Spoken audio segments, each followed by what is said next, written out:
A new study on the funding for Josephine County law enforcement came out today. Thanks for staying with us. I'm Brian Morton. Ashley Hall is on assignment. That two-year study was finally presented this morning to the Board of County Commissioners in Grants Pass. The study was considered a real eye-opener for what's being called a funding crisis. Newswatch 12's Cassidy Delamarter is digging into the statistics that study has revealed, and she joined us now live from Josephine County. Cassidy, how's that funding crisis impacting people living in Josephine County? Imagine calling 911 and help never showing up. That's what happens in Josephine County right now. Last year alone, nearly 8,000 calls never got a response from a law enforcement officer in Josephine County. Now, this all comes from a study commissioned by a local group called Securing Our Safety. The director of research for the study says when you call 911, there's a lot of things that have to happen before someone can show up to help you.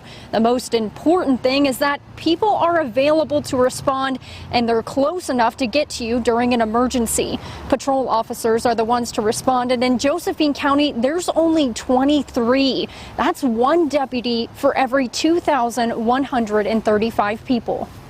And so when you're thinking about patrol coverage, it's both the number of deputies that are out there and available, and then the number of hours per day that they're available. So if patrol coverage is only available for 12 hours a day, that means if you have a crisis at 2 a.m. and you call 911, there's no one available to come.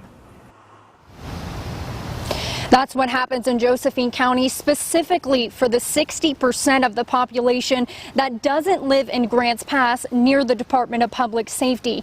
Tonight at 6, I'll be here breaking down how this funding crisis is having a domino effect, decreasing safety and increasing crime in Josephine County. Live in Grants Pass, Cassidy Delamarter, Newswatch 12. Those same funding cuts also impacted the Josephine County Jail. Now, according to that same study, in 2012, the cuts reduced jail capacity from 120 beds to 55. And some of this capacity was regained after a couple of years. Since 2012, thousands of jail inmates were forced released due to overcrowding. More than 2,300 people were released in 2018. And the study says the officers now implement a cite and release policy. That means offenders will be arrested, given a ticket or a court date, and then released. The study says this has led to a high rearrest rate for offenders. Among offenders arrested in 2015 in Josephine County, 63% were rearrested within 3 years. For comparison, the state rate is just 52%.